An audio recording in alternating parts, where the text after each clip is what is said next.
Welcome to Unity 1 Inc. Introduction to Investigations. Today we're going to talk a little bit about what a private investigator does and doesn't do. While we're out and about, we're going to use this opportunity to do vehicle surveillance training. Currently, we've done a background check on a suspect, and we are picking them up in a parking lot here in Vegas. We're in the process of starting the tailing, and you're going to join us. One of the big issues that private investigators run into is that people that come to us, they have huge misconceptions about what it is a private investigator can and can't do. One of the huge frustrating points is on TV, it's often shown that a private investigator will break into somebody's house, their domicile, and rummage through their gear, rummage through their papers, their computers. This is highly illegal, and private investigators don't do that sort of thing. We have to obey every law that the average citizen has to obey. We have very strict limitations on what you can and can't do, what you can and cannot film.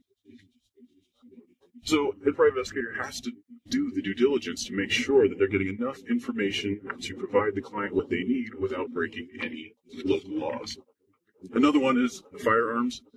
The private investigators are not required to have firearms. Unity 1 investigators are always armed for their own protection.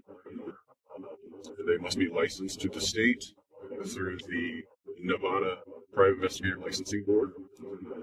Every investigator, particularly here in Nevada, must go through the licensing board, so the state keeps track of who and what is done.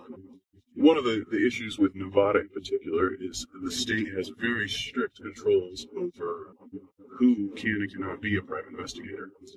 For example, it's one of the few states where you are required to have a minimum of 10,000 hours of private investigation work under a licensed private investigator before you can go out and start your own business or work privately. So the other one is financial records. You cannot just access someone's computer or get access to their bank statements, bank accounts. The government has very strict guidelines around what can and cannot be done in that arena. And then finally, the misconception that some people have is that a private investigator is in some way related to law enforcement.